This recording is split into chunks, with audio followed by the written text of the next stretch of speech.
Welcome into NFL Kickoff Live. It's the best hour of football talk every single Friday. We'll go around the NFL, talk about every team and every game, and we'll get local insight you can't get anywhere else but right here at Locked On. I'm your host, Tanitra Batiste. Alongside me are Kyle Krabs and Jarvis Davis. Now, guys, the cray-cray, also known as Week 18 of the NFL season, is upon us. And of course, other than those number one spots in both the AFC and NFC, respectively, the playoff picture is cloudier than ever. So lots to break down on this show. And Kyle, I want to start with you. Let's talk about the crazy AFC playoff picture. And like I said, obviously at the top, Baltimore Ravens, good to go. But everything else from that number 2 on down, murky at best. Yeah, the only other thing we know is that the Cleveland Browns are going to be the 5. It's who wins the South, who wins the East, what the other 2 wild card spots look like. And you at least have one game where 2 of these teams are playing each other on Saturday, the late game on Saturday.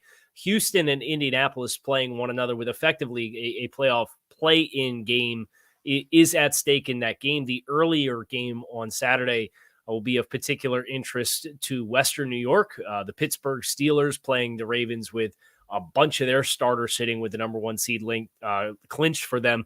But Buffalo would clinch a playoff spot with a Pittsburgh loss. They could also clinch on Saturday with a Houston-Indy tie. They could clinch with a Jacksonville tie. And then, of course, they play their own game on Sunday Night Football against Miami, where they could go from being the 2 seed with a win, or Miami wins and they're the 2 seed. Mm-hmm. Or if they lose that game, depending on what happens in these other games, they could be the 6, they could be the 7, or they could be out entirely. So, like, the big flux team is Buffalo with where they are sitting going into Week 18. And you know that good old NFL, they managed to flex that game and put it as the last one on the schedule. So you'll have all the drama building up and kind of get an idea where Buffalo stands. And they will know for sure whether they're going to be playing for seeding or if they are playing for their playoff lives when the other games wrap in the build-up throughout the rest of the weekend. Yeah, it's absolutely crazy when you think about where we started in Week 1 in the AFC, Jarvis, and where we are kind of here now. And yeah, some of the same names and some of the same teams are coming up at the top of the conversation. We have been having conversation about the Bills the entire season, although at the beginning of the season, it looked like we wouldn't be having conversation about them at all as it relates to playoffs. Dolphins still in the mix. We've been talking about them from day one. And obviously the Ravens, although I don't know that we expected them to necessarily be the number 1 seed, but many of these teams have been in that conversation, but we couldn't have imagined when we started the show in Week 1 that we'd be having this conversation about so many teams that are on so many different bubbles, like Kyle said, other than in the 1 spot and the 5 spot this deep in the season. You know what? And the thing about it is, like, kind of like going through my prep and everything like that. I was just looking at the AFC. I'm just like, man, look at this AFC South, because nobody saw the Houston Texans doing what they've been able to do all year, and just seeing what D'Amico Ryans and CJ Stroud, obviously he was out for a little bit, but they kind of hit a little snag in towards the end of the season, but just overall, like that team is the type of team that you understand, like they're going to be. You know what this team is going to be for the next 10 years or 5 to 6 years, barring any catastrophic injury at the quarterback position. And I think if you staying in the division, you just look at what the Jacksonville Jaguars have been able to do or not being able to do going down the stretch, right? Because like they've just been losing games and just a lot of questions about Trevor Lawrence and whether or not he is the guy, because we've had those conversations, coming to the season, like, hey, this division is Jacksonville's to win. And we're coming down to the last game of the season saying, all right, who's going to win this division? So it's just so interesting. And then staying in that division, Indianapolis Colts, Anthony Richardson, the guy, the starter.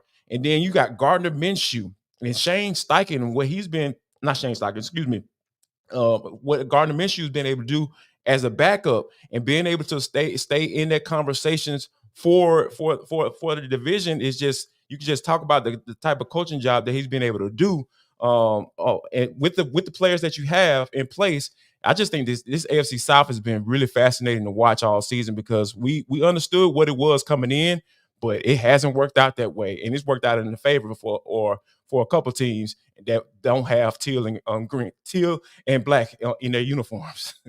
And it's interesting that you mentioned the job that D'Amico Ryans has been able to do with the Houston Texans, because so many people have been saying that what Kevin Stefanski's been able to do with Cleveland Browns will get him a nod for Coach of the Year. But I think DeMeco Ryans definitely deserves to be in that conversation, because I don't think any of when you saw that the Texans were aggressive in the draft to get CJ Stroud and to then get Will Anderson, you thought, okay, that's a team that in 2 to 3 years we're going to be having some conversation about. But like you said, you never quite know how things are going to play out, even with Trevor Lawrence.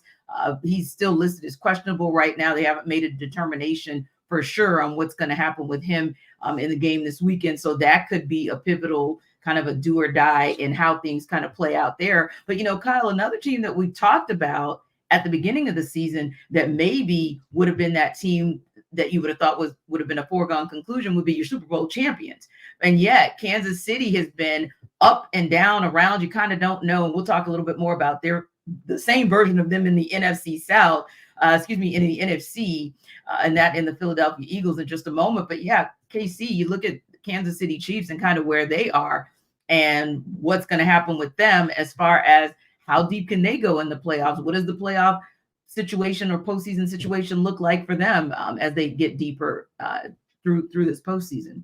Yeah, how ironic is it that we've been on this show for 7 minutes already talking exclusively about the AFC playoff field. Yes. We haven't mentioned Kansas City, and when we started at the very beginning, I said, about the only other thing we know is Cleveland's a 5. Since Kansas City's clinched as the 3, like that's locked in as well. So we know that Amazing.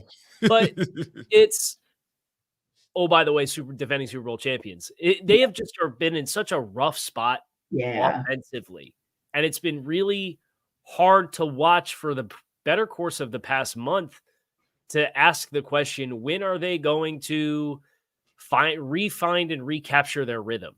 And it just hasn't happened offensively. And it just doesn't look like Patrick Mahomes really has a lot of trust in a lot of those guys on the outside. I know Rashee Rice has had some moments, and obviously Travis Kelce is Travis Kelce, but Travis Kelce ain't playing like Travis Kelce. And I think that's the hardest thing is when Pat doesn't have somebody else that he feels confident in to go with the football, it becomes kind of this funnel game that you can play on 87. And no matter where they move him to, no matter where they line him up, if they try to manufacture something for him, there's just bracketed coverage around them. And it's very difficult for him to do the thing that he's always done so well, which is work to open space and have Pat find him with the football. So I don't know that they're going to have an answer. Now, in the AFC playoff field, if they end up as the 3 seed, hypothetically, and they get past whoever their 6 seed opponent is, there's a 54% chance, according to ESPN's FPI, that it's the Miami Dolphins. There's a 16% chance that it's the Colts. There's a 15% chance that it's the Texans.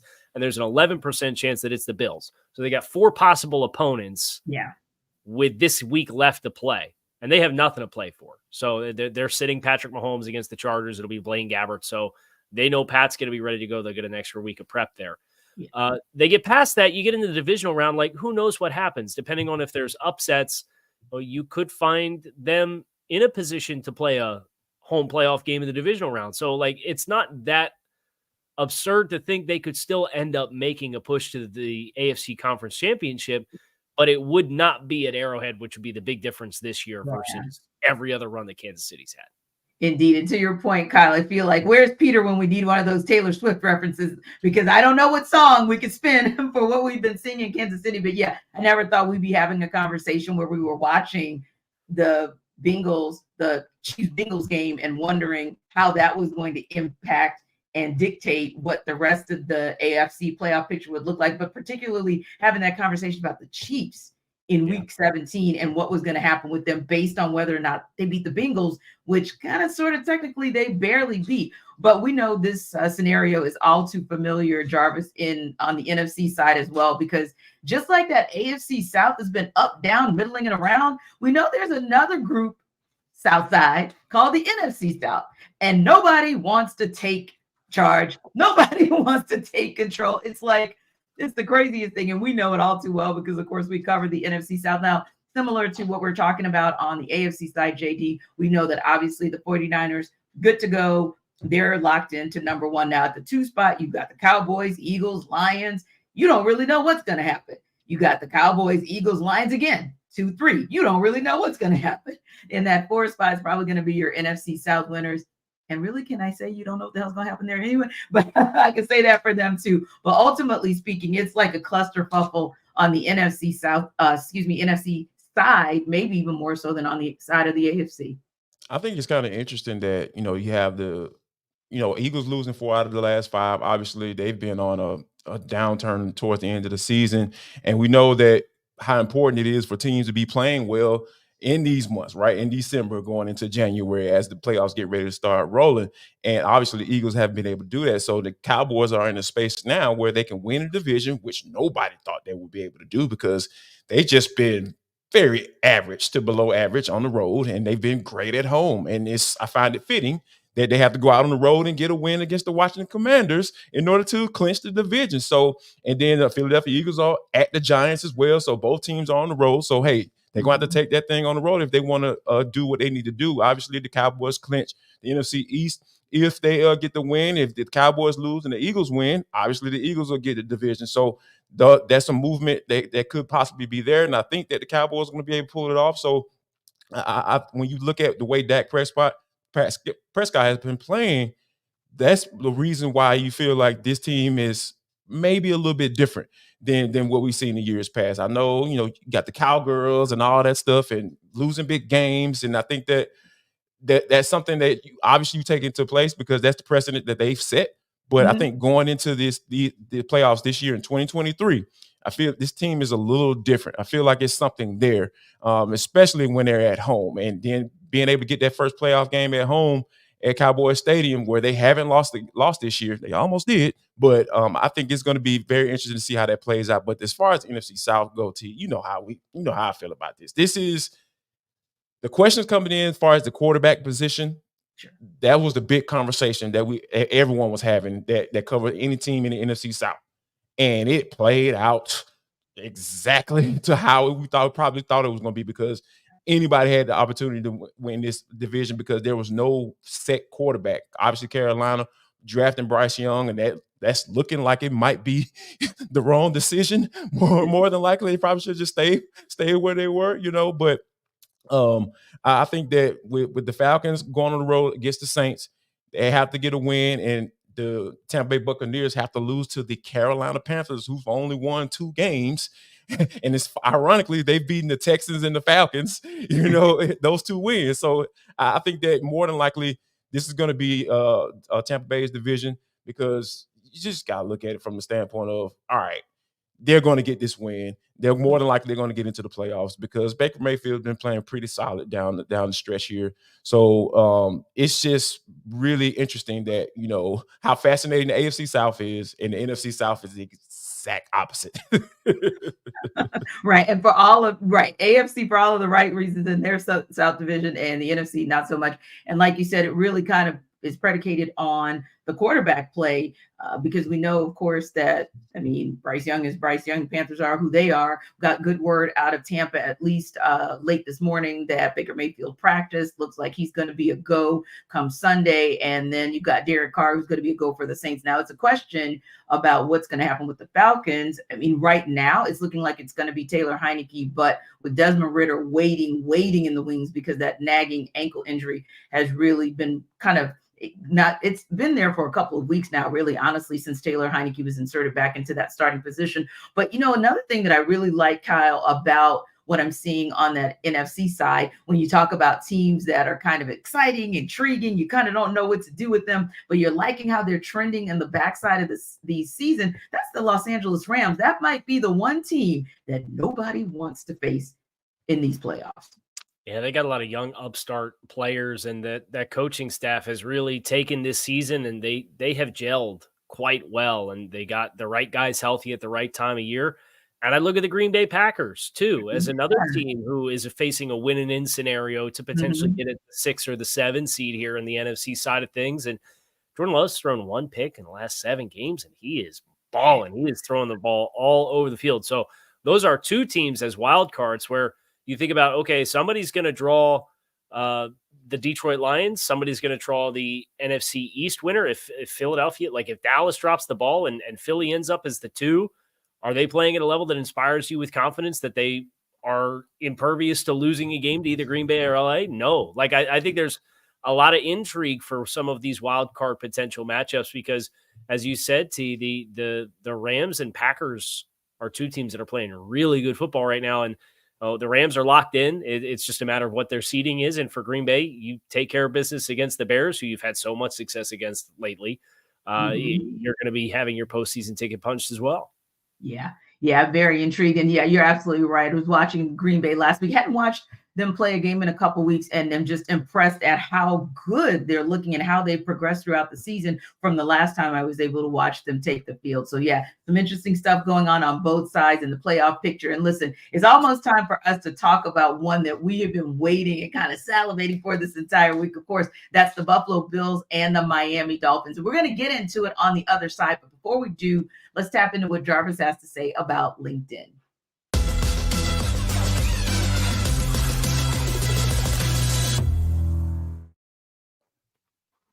Folks, Jarvis Davis here for LinkedIn. This episode of the NFL Kickoff Live Show is brought to you by LinkedIn. At the start of the new year, every small business owner, including myself, is asking themselves the same question.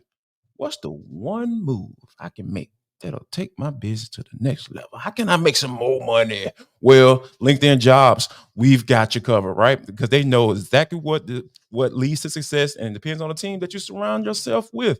And that's why LinkedIn Jobs has created the tools to help you find the right professionals for your team faster and for free. Guys, let me tell you something. LinkedIn isn't just another job board. LinkedIn has a vast network of more than 1 billion professionals. Yes, billion with a B, which makes it the best place to hire. So hiring is easy when you have that many quality candidates. So easy, in fact, 86% of small business get a qualified candidate within 24 hours. I'm telling you guys, that is super, super fast. So LinkedIn also knows that small businesses are wearing so many hats and might not have the time or resources to hire. I'm telling you guys, this LinkedIn needs to go right where you need to go right now. So post your job for free at linkedin.com/lockedonnfl. That's linkedin.com/lockedonnfl to post your job for free. Terms and conditions apply.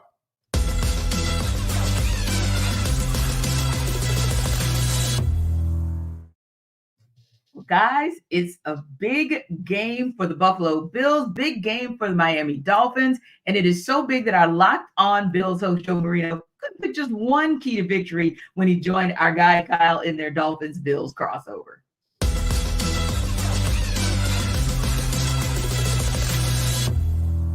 What's the number one key to victory in your mind for Buffalo?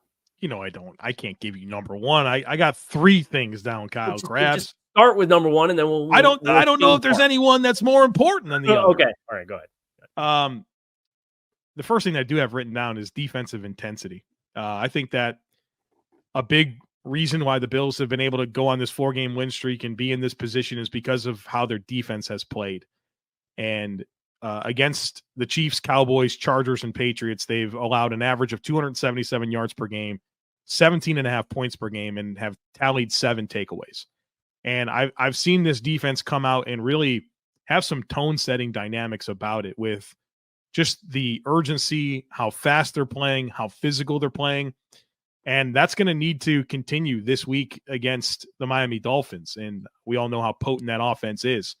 And so that tone-setting nature that they've come out with lately has to show up against the Dolphins on the road. Number 2 is the red zone. When you're on offense, touchdowns, not field goals. When you're in defense, field goals, not touchdowns. And these are two pretty fascinating teams when it comes to the red zone. Both are terrific on offense. The Bills, number 2 in red zone touchdown percentage. Dolphins, number 3 in red zone touchdown percentage on offense. Defensively, neither team's been very good. The Bills, 20th in red zone defense. The Dolphins are 30th in red zone defense. And so who can make those trips to the red zone end in 3 versus ending in 6? I think that's going to be a deciding factor is success in the red zone for both teams. And then turnovers. Turnovers are pretty much the story of almost every NFL game, whether you can take care of the football, whether you can take away the football. I mean, the Bills, they're +3 in takeaways against New England last week, 4 total takeaways.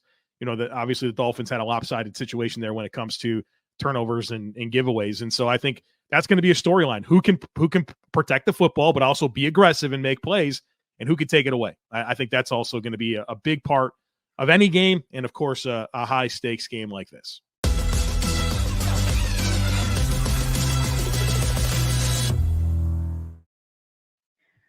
So, Casey, it sounds like to me you could make the argument that these are two very evenly matched teams, right?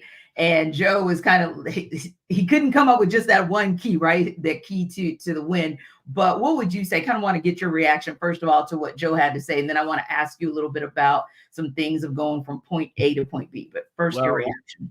I've been doing podcasting with Joe for about 8 years, and one thing I know for certain is Joe, if you ask him for one thing, he's never going to give you one thing. So I'm glad he didn't disappoint and didn't just double dip, which is the patented Joe Marino move. He triple dipped. You would think these teams are fairly closely matched, but the recent history of these two teams suggests that it's anything but. The Bills have had nothing but rousing success against Buffalo just about every time they played them. Miami did beat them at home last year in the first year of Mike McDaniel, so that's notable. And both teams are very different, including from a coaching perspective from the last time they played in Week 4. The Bills fired their offensive coordinator in Joe Brady. The Dolphins, with the install of Vic Fangio's defense, those players have talked a little bit more about how much better they conceptually grasp it, although they didn't necessarily play like it when they played last in Week 17 against Baltimore, because they gave up a huge spot in that game defensively as well. So I think Joe's discussion points about the Bills defense are the biggest thing, because the talking point with Buffalo in the midst of their midseason struggles was the losses that they had incurred this season in Daquan Jones and Matt Milano and Tre'Davious White. Like, those are big time losses. Well, they trade for Rasul Douglas at the trade deadline, who's probably been a better player than Trey White's been the last 2 years, just being honest about like where Trey White's at in his career. Mm-hmm. Terrell Bernard has been playing lights out in the middle of that defense, and they got Daquan Jones back last week. So they very suddenly, in the midst of this stretch of kind of stabilizing their play defensively, I think that's the thing that Buffalo is probably most excited about hanging their hat on, is they've got that mojo back on that side of the ball. So whether you want to call it defensive intensity or red zone defense or whatever else, just the fact that they survived what was some kind of foundational injuries to that side of the football and are now out the other side of it and playing like it, I think is the thing that makes them such a dangerous team.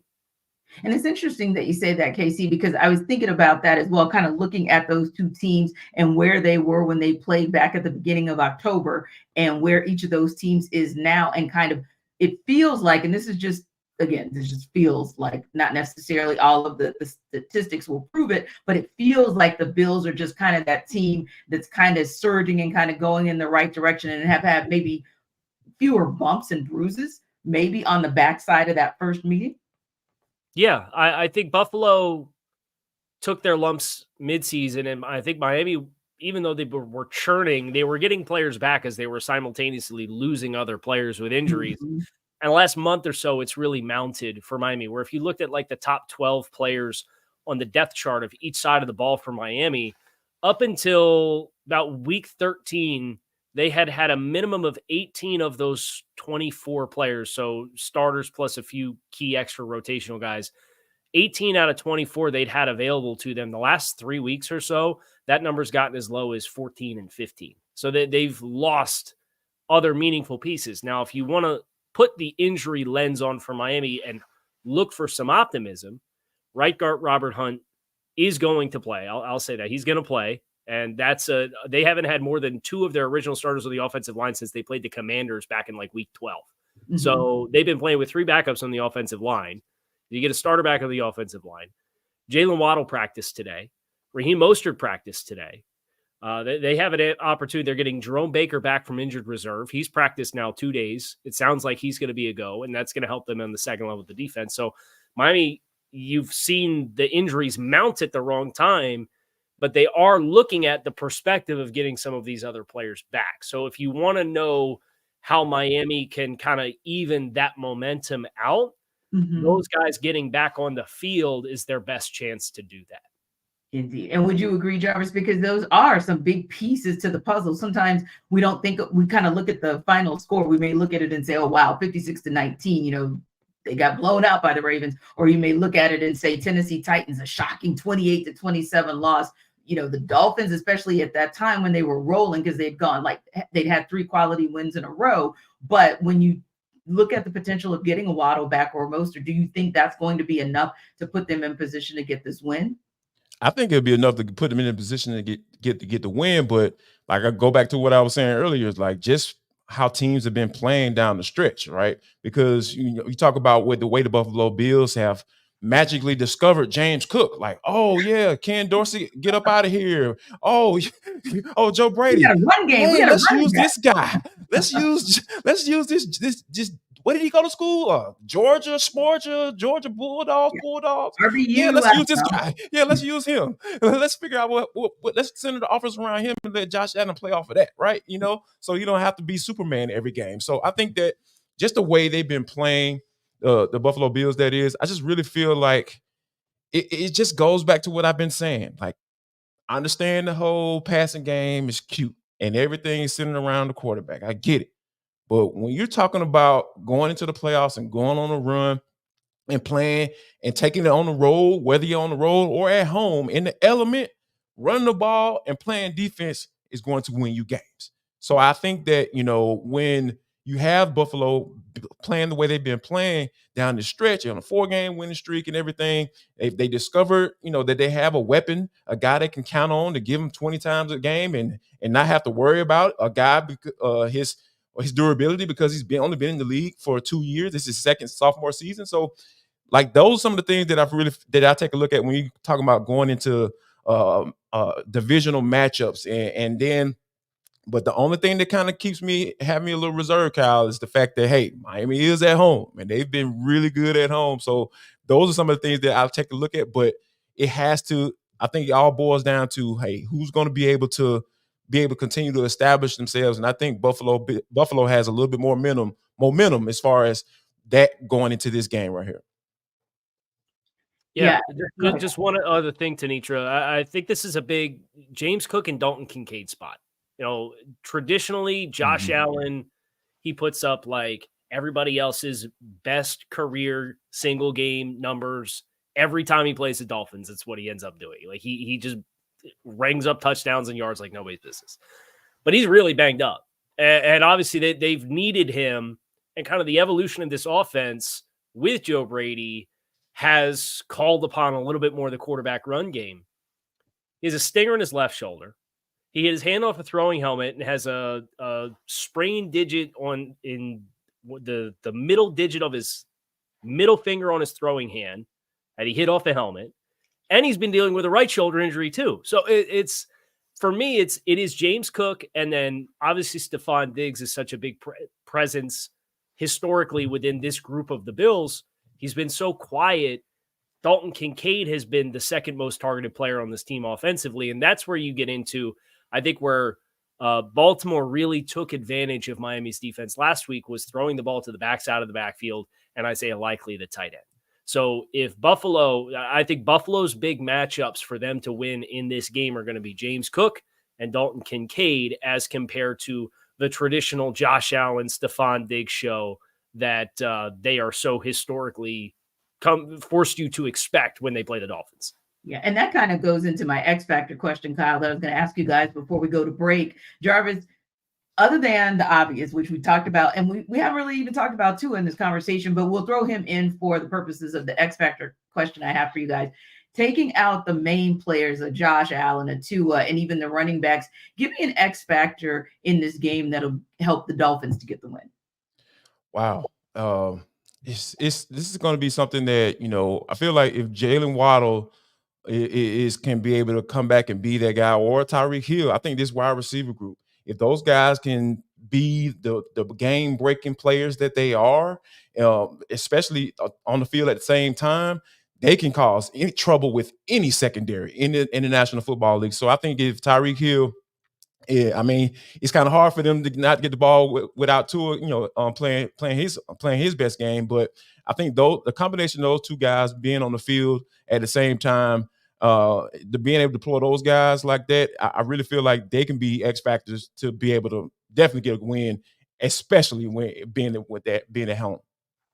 And for you, KC, outside of the usual suspects, who's that X factor, or what is that X factor for the Bills to walk away with the win? I think the Dalton Kincaid and Dawson Knox are two players. I know I mentioned Dalton Kincaid already, but the tight end room in general, whether Buffalo wants to get success on the ground, their matchup against the edges of the Dolphins defense, which is now without Bradley Chubb and Andrew Van Ginkel, is a big challenge for Miami. And Emmanuel Ogbah is going to step into that role. He was a healthy and active last week, but he got a big contract. And, the past couple of seasons prior to 2022, he had 9 sacks apiece for the Dolphins defense, and he's got 5.5 this year. So his presence on the edge in the run game, Buffalo likes to run a lot of power, where they'll get the offensive tackle pulling off the backside and kind of flip the formational strength on you. And that puts some pressure on the tight ends to kind of get seals or to get up on the second level and block linebackers. I think their ability to execute that will really dictate Buffalo's success on the run game, because I do think even though Miami's banged up defensively, Buffalo can't come into this game and throw the ball all over the field, no matter how much they maybe would want to kind of get that rhythm going in the passing game. They have to continue the formula that they've had the past month, which is running the ball. And now, as we prepare you for the NFL week with Sell Me Why, here's Jarvis back to sell you on BetterHelp.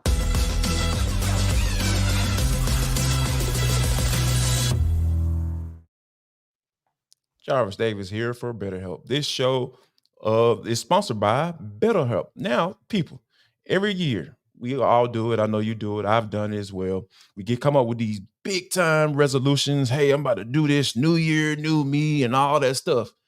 BetterHelp is saying, hey, how about you, instead of getting obsessed with how to change yourself, just expand on what you've already been doing right and grow that and establish yourself like that, right? So maybe you're finally organized one part of your space and you want to tackle another. Or maybe you're taking your supplements for every morning. Now you want to actually eat breakfast too.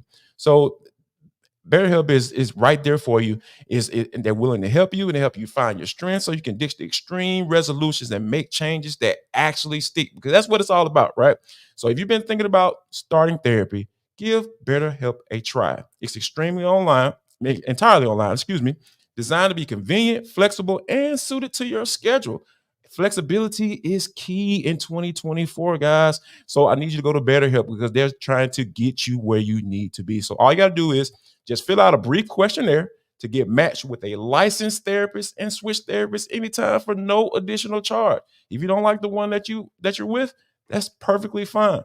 We're going to help you find the one that's the perfect match for you. So celebrate the progress you already made and visit betterhelp.com/lockedon. That's betterhelp.com/lockedon today to get 10% off your first month. Savings all around the place for 2024. That's BetterHelp, HELP.com/lockedon, LOCKEDON.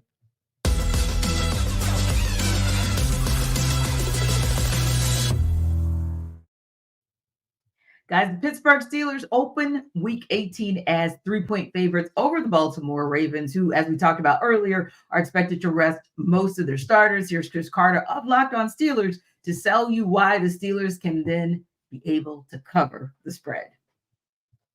I'm Chris Carter of the Locked On Steelers podcast. The Pittsburgh Steelers face the Baltimore Ravens in Baltimore for a rematch and are 3-point favorites on the road. That may not make sense unless you know that the Ravens are going to be resting a lot of starters. Lamar Jackson already announced his benched. I expect Roquan Smith, Patrick Queen, Marlon Humphrey, Kyle Hampton, and Zay Flowers all to also not play in this game, as well as offensive linemen like Morgan Moses and Ronnie Stanley. That's a bunch of key players in a game that the Steelers are desperate to win, while the Ravens, they want to win. They want to beat the Steelers. They have the saying, you're not a Raven until you beat the Pittsburgh Steelers, so they'll be trying. But this Steelers team has gotten red hot. They're averaging over 30 points a game in their last 2 contests, and their defense should be getting back Minkah Fitzpatrick and Elandon Roberts, 2 key pieces in the middle of the defense. I think the Steelers, in desperation mode, find a way to gut this one out in Baltimore, 26-17, in a hard-fought battle that gives them playoff hopes for Sunday. Gives them playoffs hopes indeed. And the word coming out of Pittsburgh, at least within the last hour, is yes, Elandon Roberts and Minkah Fitzpatrick are both still listed as questionable, but with a lean more to Elandon playing versus maybe Minkah. But guys, this is still going to be an uphill battle because, I don't know if I want to go with what Chris said in terms of the Steelers being red hot on offense. That might be a little strong, but we do know that them cracking the code of 30 3 times is actually impressive, or at least last weekend, a crack in the code was impressive, and the weekend before. So I'll give them that, right? I'll give them that. But realistically, do you guys see a path? Because it's not just about what happens tomorrow. They're one of those teams, like several, that still have, the kind of what if, or the if this, then that situation going. But let's start first things first, Jarvis, with whether or not the Steelers can cover the spread. I think they can cover the spread because when you have guys like Lamar Jackson and Odell Beckham Jr., the playmakers, the guy, the MVP favorite, going to the last week of the season, if those guys aren't playing, hey, of course they should. They better have an opportunity to cover this doggone spread because, one thing that, I know since Mason Rudolph has become the starter in these last couple of games, 2 full starts, this past season, I've just been intrigued, like, okay, this dude's been playing pretty solid, right? He hasn't been losing in the game. So, and I think that, with the way he's been playing and the momentum that his offense has, being able to put up, 30 plus points. And then I love to see it because, hey, the Falcons haven't scored 30 points all season. So, when you're able to put those type of points on the board, you have the opposing starting quarterback, the MVP candidate, not on the field. Yeah, you better doggone cover the spread. Indeed. And Kyle, do you agree that they should, at a minimum, cover the spread, the Steelers? Yeah, why not? I'm not going to doubt Chris again. I've doubted Chris enough this season, and all the Steelers have done is score 30 points in back-to-back weeks, right? Absolutely. So right. I'm going to say yes. I do think Pittsburgh, and I think this is the big difference. They do have an experienced backup quarterback in Tyler Huntley, but Tyler hasn't played games in this system. They made the offensive coordinator change, and Huntley, he'd been the guy down the stretch for Baltimore the past few seasons as they've tried to make playoff runs because Lamar Jackson's got hurt. No. But that was with the old offensive system as compared to Todd Monken's system. So I think the lack of game reps plus the guys that are sitting, I think it does set it up favorably for Baltimore to maybe be a little bit more clunky than you would expect offensively. And I think that's enough for Pittsburgh since they found a little bit of juice offensively to score enough points to win the game. Yeah, Mason with the mojo. Like, I can't believe I'm saying that because, like Jarvis said, I've been sitting back kind of the entire season going, when is this offense going to wake up? And with the shift of, moving on from Matt Canada, and then you try to, the Mitch Trubisky experiment, they just were determined to make that work once Kenny Pickett went down in the concussion protocol and just, being dinged up himself this entire season. It seemed like something to where we absolutely had to get to the point of no return to say, okay, Mason Rudolph, let's give you a try. But it's working so far. And yes, in the absence of so many of the Ravens starters, even with who the Steelers may be without on defense, it should work out for them as well. Now, another intriguing matchup this weekend is the Indianapolis Colts and Houston Texans. We talked a lot about this matchup and even what's going on with the AFC South overall. And we know these teams are playing for a chance to win the AFC South itself. Now, the Jaguars lose, the winner of this game will win the division. The Colts are actually 1.5-point home underdogs in the game. So Jake Arthur of Locked On Colts is here to tell us why the Colts can cover in the game. It's a big one this weekend. What's up, everybody? This is Jake Arthur from Locked On Colts. And we've got Colts Texans on Saturday night, national TV. And by all accounts, this is a pick 'em. Texans are 1.5-point favorites. Everyone I've talked to expects this to be a very close game as well. Personally, I foresee about a 23-20 Colts win, last team with the ball type of situation, maybe a field goal in the final minute or so. But there's a lot riding on this one. The Colts did win handily back in week 2, but both these teams are drastically different now than they were at the time. And for a game of such magnitude, it's kind of new territory for both of these teams. Both do have a good mix of young and veteran talent. But just last year, these teams faced off in week 18 at Lucas Oil Stadium, and it was for draft position in the top 5. Now, the winner of this goes on into the playoffs. So somewhat uncharted territory for a lot of the players that are going to be out on the field here. And I think the difference is going to be is trench play. For the Colts, they do have a handful of players, especially on the offensive line, that are questionable. But a lot of these guys look like they're going to be trending the right way and that they may be banged up, but a lot of these guys will play. If you have your entire starting 5 offensive line, plus Jonathan Taylor and Zach Moss, that's not something that the Colts had at their disposal back in week 2. Now, as for the Texans, kind of a laundry list of injuries as well. Noah Brown has already been ruled out. That's someone who's been making big plays for CJ Stroud this year. Jonathan Grenard, 12.5 sacks on the season. He won't be there.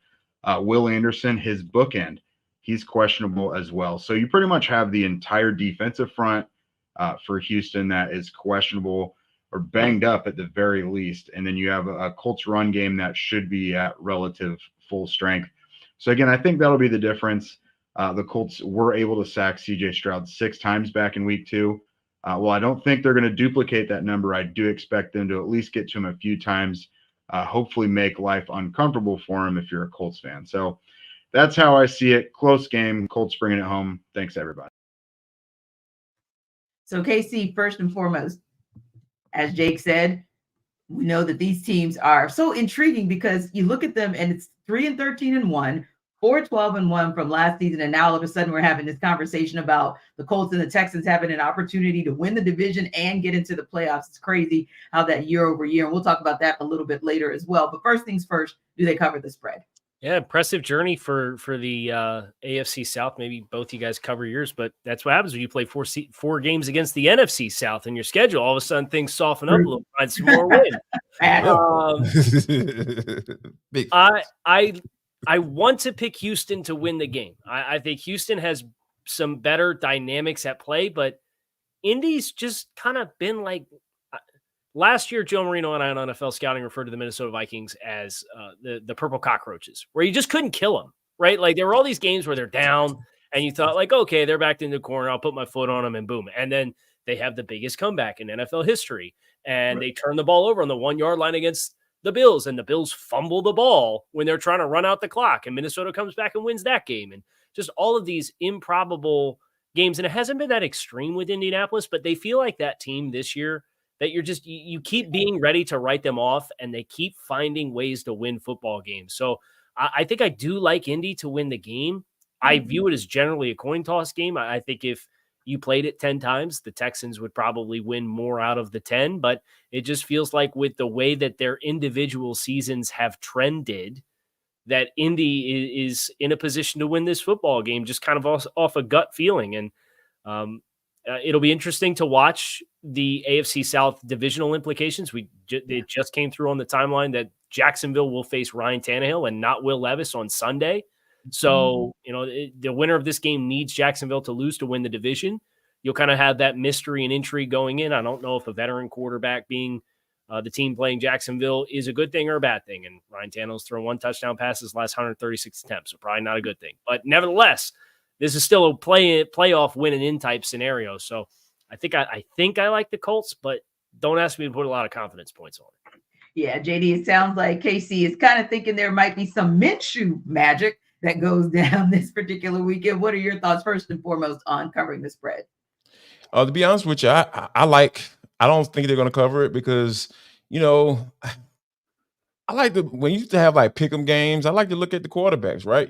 Because that's the type, that's where I'll go. And as much as Gardner Minshew can take over a game, like you mentioned, the Minshew magic and all that stuff, I really look at the guy who has the brightest future in this league, and that has to be CJ Stroud. So because the way he's just handled himself and dealing with all the Q scores and all that stuff, at the beginning of the year. And I just think that this young man has done some really good things. And I think that him being paired off with D'Amico Ryans, like we mentioned earlier, he's head coach of the year candidate. He should be because nobody had any expectations for that team coming to the season. So I really feel like this is a game where I feel CJ Stroud is going to put on that cape and say, you know what? I'm here, NFL. I need y'all to take a look at me because I'm here and I'm not going anywhere. And I feel like the Colts won't cover the spread because of that. Indeed. Well, you talked about a couple of things that ring very true in the NFC South, and that is QB question marks and teams that have zero expectations of them. Wow, you just called the name of the NFC South yet again. Well, we know it's going down in my hometown this weekend. The New Orleans Saints and Atlanta Falcons will face one another. And then there's that team, the Tampa Bay Buccaneers, that's going to face off against the Carolina Panthers. So it's literally like this NFC South battle royale that are going to dictate. Keep quiet, man. Keep quiet. Anyway, the Saints are 3-point favorites at home, shockingly. The Falcons, of course, won that last game 24-15. But Ross Jackson, who always keeps it real out at Locked On Saints, is going to sell us why the Saints can cover that spread.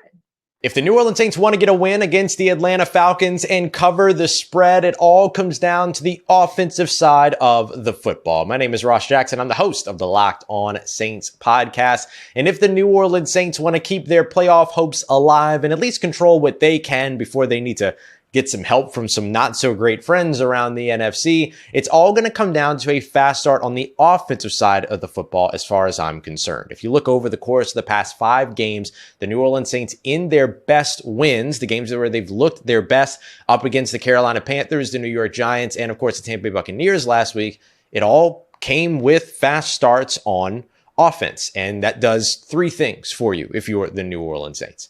And just as a converse, we can look at the Los Angeles Rams loss on Thursday Night Football, a game where they didn't get a fast start. Things didn't work out great for them. But those 3 things that the fast start on the offensive side give you is that, first of all, it builds your momentum on offense. New Orleans Saints have been very inconsistent on the offensive side of the football here recently, but when they build a rhythm, they have what they need to be able to at least keep pace with their opponents and continue to compete. They're not a runaway team, but they're certainly a competitive team. The second thing, and this is big for the New Orleans Saints going into this matchup at home, is that it gets the home crowd involved. New Orleans Saints didn't get their first opening scoring drive all season when it came to touchdowns until last week's game against Tampa. They've yet to have one at home. Let's see if they can do it here in week 18 and get that hot and cold Superdome crowd in their corner. And finally, it gives the New Orleans Saints the opportunity to play to their defensive brand. Their defensive brand wants to attack quarterbacks. You ain't attacking a quarterback if they're able to run the ball all day long because you haven't created a deficit over on the offensive side. So while the offense can be the team's best offense, of course, it can be this team's best defense as well, forcing Atlanta Falcons quarterback Taylor Heinicke into some obvious passing situations and therefore some opportunistic circumstances for that New Orleans Saints defense. It's interesting because my first thought was, wow, and I say this with all sincerity and seriousness, if everything is dictated in this game by a fast start, that's probably not going to bode well for the Falcons. The Falcons have just, and Jarvis, we've seen it over and over this season. The Falcons are just notorious for going into a game and kind of building up to the fourth quarter. And you're wondering, wow, where was that team in the first quarter? But before we go there, kind of keys to the game and where we see each of these teams kind of having the pathway to getting a win. KC, do the Saints cover or no? So I have developed a general rule of thumb for NFC South games, and it is look at it with logic and facts, and then whatever that dictates is going to happen, pick the opposite to happen. Yes, sir. And it's, Right. it's like clockwork. It's incredible. So the Saints should win the game. Yeah. I think the Saints are the better team. I think they're still a more talented team in spite of some of the injuries that both of these teams have had to work their way through. I don't know which is the better coached team between the two, but I don't think coaching is a particular strength for either team this season. But then I also look at Atlanta and I say, okay, Atlanta, let's look at, since your bye week, you had a bye week, week 11. You had 396 yards of offense in week 12 against the Saints. You won that football game. And then you had 194 yards of offense. Then you had 434. Then you had 204. Now you had 406. Then you had 304. So we're doing this, and we're coming off of this. So I think from Atlanta's perspective, for whatever reason, I think this is a matchup, particularly if Taylor Heinicke plays.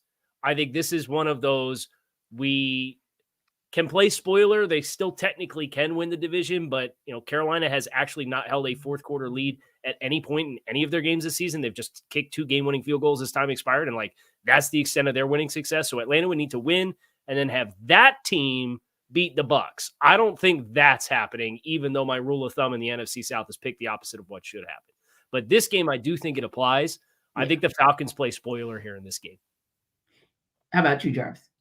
Wow, man, it's like I'm jaded, Kyle, to be honest with you, because I'm so used to the stock market offense, and the turnovers and everything like that. And the Falcons are going to take Taylor Heinicke all the way up until pregame, to determine whether or not he plays. I think he plays, but something in me says that Desmond Ridder might end up being the starter for this one. And if that happens on the road, I think we're going to be riding this Ritter roller coasters, and I think that the Saints will cover the spread because of that, because this dude is just prone to turning the football over. He just can't help himself. Like, I think there's only been like 3 games since he's been a starter in the NFL that he hasn't turned the football over or fumbled or thrown an interception. So it's just, when you think about that aspect of it, it's just something that he can't get past. And if Desmond Ritter is the starter and Taylor Heineke can't play, I really feel like this is going to be a game where the Saints are going to get the win and hope and pray, because we'll know the NFC South will be determined by 4 o'clock because everybody's playing at 1.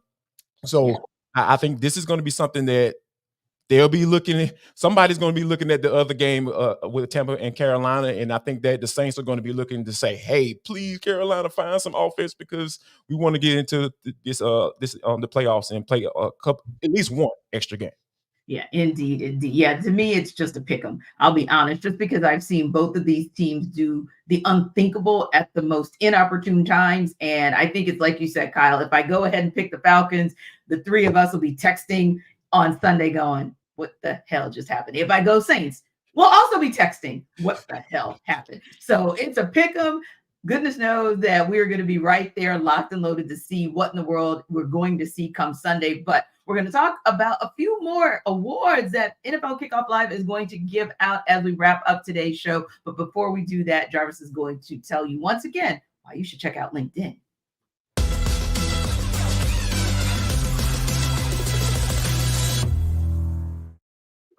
Jarvis Davis here for LinkedIn. Folks, this episode of NFL Kickoff Live Show is brought to you by LinkedIn. At the start of the new year, every small business owner is asking themselves the same question. What's the one move I can make that'll take my business to the next level? How can I get more money? I had a pretty decent year last year. What can I do to be able to have more revenue, to attack my bottom line in the positive? Well, LinkedIn Jobs has the answer for you. They know that success all depends on the team you surround yourself with, the people you hire, because people make the difference in whether or not you're going to be able to get to the level that you want to get to. That's why LinkedIn Jobs has created the tools to help you find the right professionals for your team faster and for free. And guys, LinkedIn isn't just another job board. They have a vast network of more than 1 billion professionals. Yes, billion with a B. Yes, which makes it the best place to hire. And it's easy when you have the best qualified candidates. So it's easy. In fact, that 86% of small businesses get a qualified candidate within 24 hours. So not only are you going to get your best candidate, you're going to get it in the time frame is which you're going to be able to maximize it to the degree.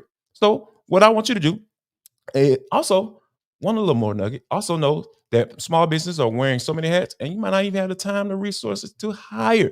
So LinkedIn has made this process so smooth, so quick, so easy. So post your job for free for LinkedIn.com/LockedOnNFL.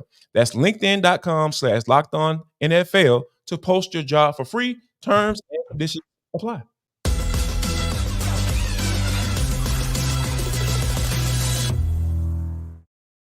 And Jarvis, you were so generous to tell people about LinkedIn because there's some coaches that maybe at 4:01, 4:17, or 4:25 on Sunday may actually need to use LinkedIn. Now, that said, there's some guys who are on the other side that won't need LinkedIn at all. I digress. I know.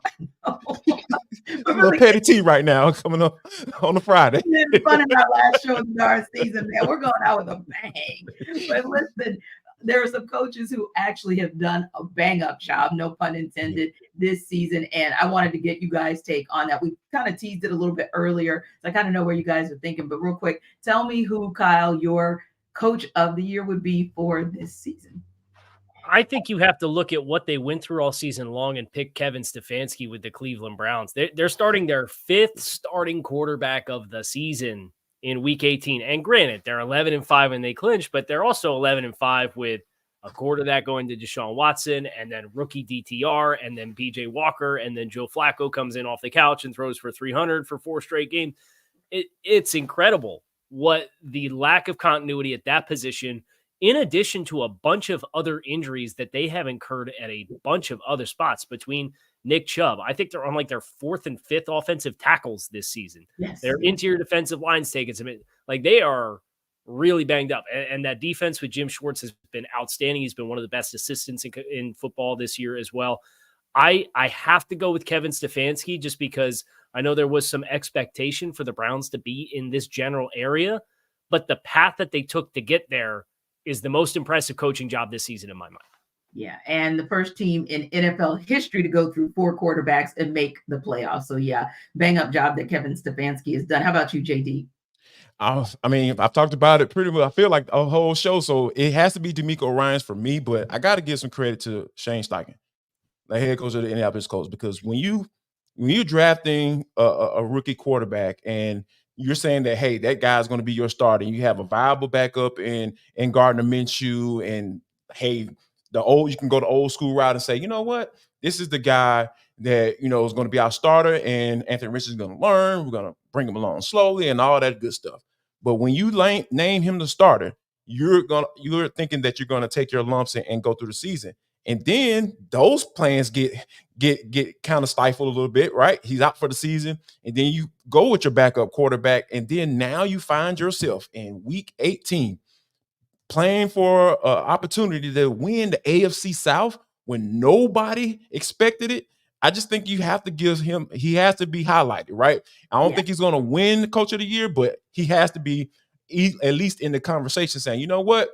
We understand what the expectations were coming into the season, and you've exceeded those. So you should at least be in this conversation for Coach of the Year. Yeah, and sometimes, and I'm going to just throw this one out there because sometimes I feel like we do, and we're supposed to look at the coach who's been able to take his team beyond adversity to get to the positions where D'Amico Ryan, Shane Steichen have brought their teams, and Kevin Stefanski have brought their teams respectively. But I feel like John Harbaugh might just be the most unsung head coach, almost like a Mike Tomlin, guys who've never won that Coach of the Year award, but they come and they bring their team to the table, and they still get them to the top because there are still teams with just as much experience, just as much depth, just as much talent. But the success that John Harbaugh has, I think sometimes we take it for granted. So I just wanted to kind of throw him out there as somebody who, even with me being a Steelers fan, I've always had a lot of respect and appreciation for what he's been able to do with the Ravens. Now, I want to ask you guys as well, the MVP race seemed to have locked itself up pretty much 2 weeks ago, but do you guys feel like there's any way that Lamar Jackson, I'll say it that way, does not get that MVP? I don't see anyone just coming in and saying, "Oh, well, he thought it was Lamar Jackson, but absolutely not. We're gonna give it to fill-in other quarterback." But it's just the way he's just been mowing down playoff contenders and teams that everybody's expecting to be in the conversations in January and going into February. I just feel like, and we talked about this coming into the season, right? Because hey, I want my money. Nah, we ain't gonna give you that money. Hey, I want to be traded. Okay, we're gonna give you a couple first rounders and you can go on about your business. No, we're gonna give you your money. And then, hey, we're gonna bring in a new offensive coordinator too, and Todd Monken, who's coming from college. And we know how that transition can be from time to time. But Todd Monken is basically coached himself into being a big time head coaching candidate. So when you think about all of those factors that I just laid out, and for him to be playing like he is down the stretch when it's the most of importance right now, I just feel like there's no one that's been playing better than Lamar Jackson down the stretch.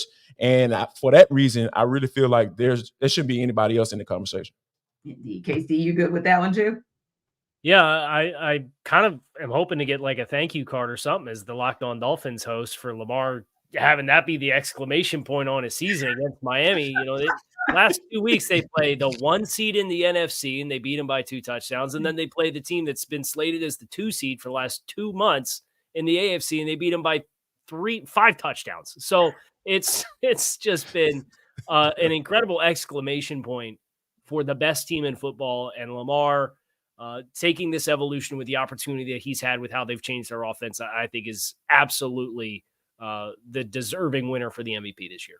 Indeed. And I'm going to co-sign on that as well. I think Lamar Jackson absolutely balled out. And like I said, as a Steelers fan, it's kind of tough to watch it. But man, it's been beautiful as a football fan to watch. And hopefully for you guys, our fans, it's been a beautiful thing to watch us throughout this regular season. I've had a blast working with Jarvis Davis and Kyle Krabs on this NFL Kickoff Live show. We're going to be sitting just like you guys this weekend with bated breath to see how this playoff picture shakes out on both the AFC and the NFC side. So thanks again for stopping by. As always, appreciate you guys for rocking with us here at Locked On NFL Kickoff Live. Enjoy the rest of your weekend.